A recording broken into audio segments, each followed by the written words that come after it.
தாய் வீட்டிற்கு வந்திருக்கும் வரப்போகும் அனைவருக்கும் வணக்கம். எப்படி இருக்கீங்க? வெயிலினுடைய தாக்கத்துலேருந்து கொஞ்சம் நம்ம குறைஞ்சிருக்கோன்னு அப்படி நினைக்கிறேன். ஏன்னா பிள்ளைங்களும் ஸ்கூலுக்கு போயிட்டாங்க, வெயிலோட தாக்கமும் குறைஞ்சிருச்சு. ரொம்பவே ஒரு நல்ல ஒரு மைண்ட் செட்டில் வந்திருப்பீங்கன்னு நினைக்கிறேன். குழந்தைங்கள் எல்லாரும் நல்லபடியாக படித்து நல்லபடியாக வரணுங்கிற கடவுளை வேண்டிக்கிறேன். வாழ்த்துக்கள்.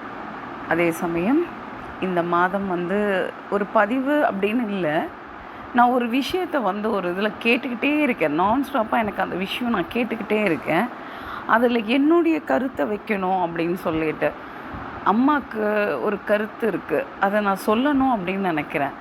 அது நான் யாரையும் குறையாக சொல்லலை, பட் என்னுடைய கருத்து என்ன அப்படின்னு சொல்லி பார்த்தா, நிறைய பேர் பேசும்போது சொல்கிறாங்க, ஒருத்தங்க கிட்ட நம்ம பேசிகிட்டே இருந்துட்டு அதுக்கப்புறம் நம்ம பேசுகிறத நிறுத்திட்டோம் அப்படின்னு சொன்னால், அவங்க சொல்கிற எக்ஸ்ப்ளனேஷன் என்னென்னா, நம்மளோட பெட்டராக வேறு ஒன்று கிடச்சிருக்கோம், அதனால் போயிட்டுருப்பாங்க அப்படின்னு சொல்கிறாங்க. எனக்கு இதுக்கான விளக்கம் எனக்கு சத்தியமாக புரியவே இல்லை.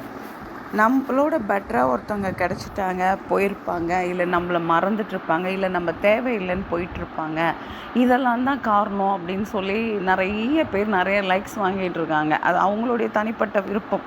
ஆனால் எனக்கு இதில் உடன்பாடு இல்லை அப்படிங்கிறத ஒரு பதிவு பண்ணணும்னு நினச்சிட்ருந்தேன்.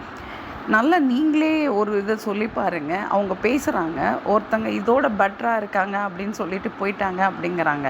உண்மையாக கிடையவே கிடையாது. அப்படி இன்கேஸ் பெட்டராக கிடைச்சாலும் நம்ம பழகின ஒரு விஷயம் அது எப்படி மறக்கும்? அது எப்படி போகும்? என்ன தான் இருந்தாலும் சொல்லுவாங்க இல்லையா, first impression the best impression. நம்ம ஃபஸ்ட்டு இருக்கக்கூடிய நம்ம ஃப்ரெண்ட்ஷிப்பாக இருக்கட்டும், ஒரு காதலாக இருக்கட்டும், ஒரு நட்பாக இருக்கட்டும், எதாக இருந்தாலும் அந்த ஒரு விஷயம் ஃபஸ்ட்டு நடக்கிற விஷயத்தை யாராலையுமே மறக்கவே முடியாது. எவ்வளோ பெட்டரை கொடுத்தாலும் சரி, அவங்களால அந்த விஷயத்துலேருந்து வரவே முடியாது. தயவு செஞ்சு இந்த பதிவுக்கு நான் போடுறேன், எனக்கு இது சரியான்னு தெரியல, கண்டிப்பாக இது எல்லாருக்குமே புரியும்னு நினைக்கிறேன். உங்களோட பெட்ரு கிடச்சிடுச்சு, அதனால் அவங்க போயிட்டாங்க. உங்களோட எவ்வளோ பேர் இன்றைக்கி சூழ்நிலை கைதியாக ஒரு சில விஷயத்தை இழந்துட்டு உட்காந்துக்கிட்டு இருக்காங்களே தவிர, உங்களோட பெட்டராக கிடச்சிச்சு போயிட்டாங்க அப்படிங்கிற அந்த கான்செப்டை தயவு செஞ்சு எடுத்துடணும் அப்படிங்கிற ஒரு விஷயத்துக்காக தான் இது பண்ணேன்.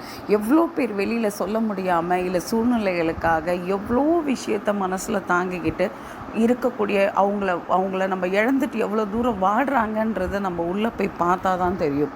வெளியில் இருந்து நம்மளும் சொல்லிடலாம், இந்த மாதிரி அவங்க போனாங்கன்னா அதுக்கு ஒரு 2 காரணம் இருக்கலாம், இல்லை 3 காரணம் இருக்கலாம் அப்படின்னு ஒன்றா வரைய இருக்கலாம். உங்களோட பெஸ்ட்டாக போயிருக்கலாம், இல்லை உங்களை வேண்டான்னு சொல்லி உதறி தள்ளிட்டு போயிருக்கலாம், இல்லை இப்படியெல்லாம் எனக்கு ஒன்றுமே புரியல. சத்தியமாக முடியாதுங்க. நார்மல் ஒருத்தங்களால் சத்தியமாக முடியவே முடியாது.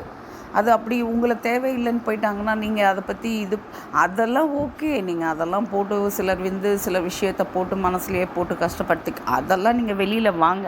பட் ஆனால் இந்த ஒரு வார்த்தை எனக்கான ஒரு புரியலை. எனக்கு புரியலைங்கிறதோட என்னுடைய தாட் அது. இன்கேஸ் இதில் உங்களுக்கு எதனா ஒப்பீனியன் இருந்தால் கமெண்ட்ஸில் வைங்க. ஏன்னா இது கரெக்டாக அப்படின்னு என்னுடைய பாயிண்ட் ஆஃப் வியூவில் கரெக்டு. ஏன்னா யாரையுமே மறக்க முடியாது, மறக்கவும் மாட்டாங்க. சூழ்நிலைகளுக்காக மாறியிருப்பாங்க. மாறினா கூட மனசில் ஒரு ஓரத்தில் அவங்களுடைய வலிகளை சுமந்துக்கிட்டு தான் இருப்பாங்க. இதில் எந்த ஒரு மாற்றமும் கிடையாதுன்றது தான் அம்மாவுடைய பதிவாக இந்த மாதம் பதிவு பண்ணுறேன் நான்.